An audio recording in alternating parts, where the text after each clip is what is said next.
არ მუშაობს ატრაქციონები, რომელზეც ჩვენი ფულიდან დაიხარჯა 800.000. გორში, სადაც ახალ პარკი ერთადერთი სარეკრეაციო ზონაა, ადგილობრივებს ბავშვები გასართობად მაინც ვერ დაჰყავთ, რადგან როგორც ჩატარებული ექსპერტიზიდან ირკვევა, პარკის ტერიტორიაზე განლაგებული ატრაქციონები ბავშვებისთვის საფრთხის შემცველია. გახსნილია გადმოვარდნისგან დამცავი, ჩამკეტის დასამაგრებელი ჯაჭვები. ვაგონებში წყალი გროვდება, არ არის გაზომილი დამიწების კონტურების წინაღობა. ეს არის იმ ხარვეზების მცირე ჩამონათვალი, რის გამოც ატრაქციონები ამ დრომდე უფუნქციოა. არადა ამ პარკის რეაბილიტაციისთვის ჯამში 12 მილიონზე მეტია დახარჯული. ყველაზე, ასე ვთქვათ, ირონიული ახალბაღის რეაბილიტაციაში არის ის, რომ ექსპლუატაციაში მიიღეს, ჩაიბარეს და კიდევ 500.000 უნდა დაიხარჯოს, რომ რამდენიმე, არ ვიცი, ატრაქციონი შევიდეს ექსპლუატაციაში და ბავშვებმა შეძლონ იმ მარტივი სიამოვნების მიღება, რისთვისაც გვიწევს ამ ბორჯომში წავიყვანოთ, ან ციცინათელაში წავიყვანოთ, ან რავი, სადღაც, რაც გორშიც უნდა გქონდეთ აუცილებლად.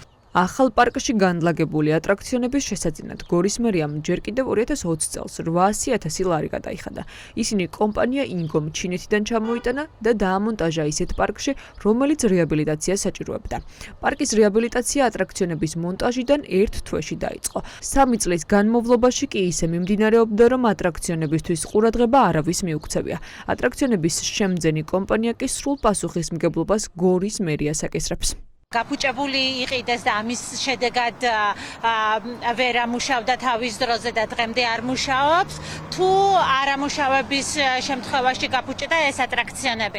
ყოველ შემთხვევაში პასუხისმგებელი პირები დამნაშავეები არიან იმისთვის, რომ მუნიციპალიტეტში ამის გამო უკვე გაფლანგვა შეინიშნება თანხობრივი. ფაქტი არის, რომ ადგილობრივი თვითმმართველობის ბიუჯეტიდან გაიფლანგა დიდი ოდენობით თანხა, შესაბამისად აუცილებელი არის, რომ დაიწყოს სისხლის სამართლის საქმეზე გამოძიება და დადგინდნენ, ანუ შესყიდვის დროს მოხდა ამ თანხის გაფლანგვა ბიუჯეტის თანხისა, თუ ეხლა ამ შემთხვევაში ასე ვთქვათ რეაბილიტაციის პროცესში ხდება ამ თანხების გაფლანგვა.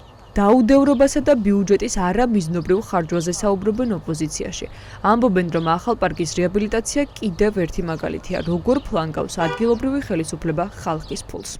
თანხები, რომლებიც იყო გამოყოფილი, არ არის ეფექტურად დახარჯული. სკვერი, რომლის რეაბილიტაციაც მოხდა და რომელზეც 15 მილიონზე მეტი არის დახარჯული, უნდა ჩაბარებულიყო 2021 წელს და 2024 წელსაც კი არაოფიციალურად გაიხსნა. რაც შეეხება უშუალოდ ამ ატრაქციონებს, ატრაქციონები ჩამოიტანეს, იყიდეს, დადგეს და ერთი დღეც არ უმუშავია ამ ატრაქციონებს, ისე გაფუჭდა, ისე დალპა. არამიზნობრივი ხარჯვა არის ყველაზე მსუბუქი თქვამი, იმისა, რაც ასახავს სისტემურ დანაშაულს, რომელსაც განგრძობადი ხასიათი აქვს.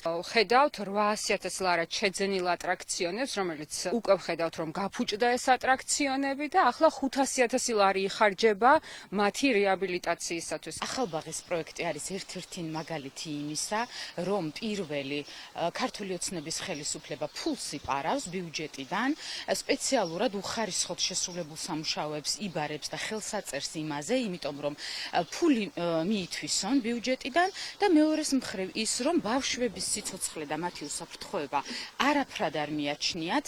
გორის მერიამ უხარისხო ატრაქციონების შესაკეთებლად ახალი ტენდერიც გამოაცხადა და ხელშეკრულებაც გააფორმა კომპანია სერვის 2015-თან, რომელმაც ატრაქციონები 2026 წლის 31 იანვრამდე უნდა შეაკეთოს. ბიუჯეტიდან კი ამისთვის 9 მილიონია გამოყოფილი.